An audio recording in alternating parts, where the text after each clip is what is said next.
Welcome back. So I'll be reading a segment from the narrative of Moses Ropa, and I want you to pay attention to the different names I'm going to call, so you see how many hands were in the pot of slavery.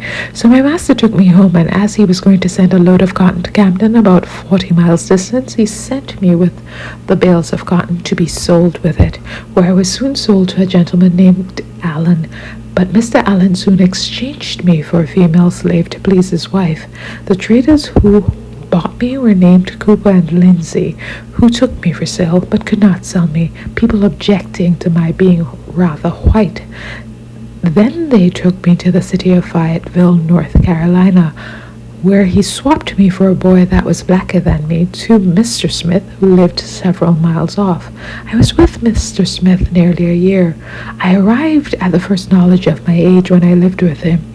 I was then between 12 and 13 years old. At this time I was quite a small boy and was sold to Mr. Hodge, a Negro trader, so a black man was involved. Here I began to enter into hardship.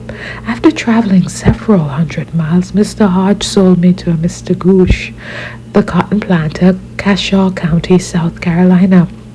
He purchased me at the town called Liberty Hill, about 3 miles from his home. As soon as he got home, he immediately put me on his cotton plantation to work and put me under overseers, gave me allowance of meat and bread with other slaves, which was not half enough for me to live upon, and very laborious work. Here my heart was almost broke with grief at leaving my fellow slaves.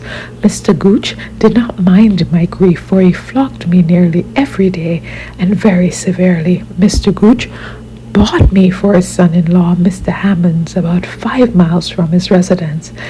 In August, Mr. Condell, Mr. Hammond's overseer, gave me a task at pulling fodder.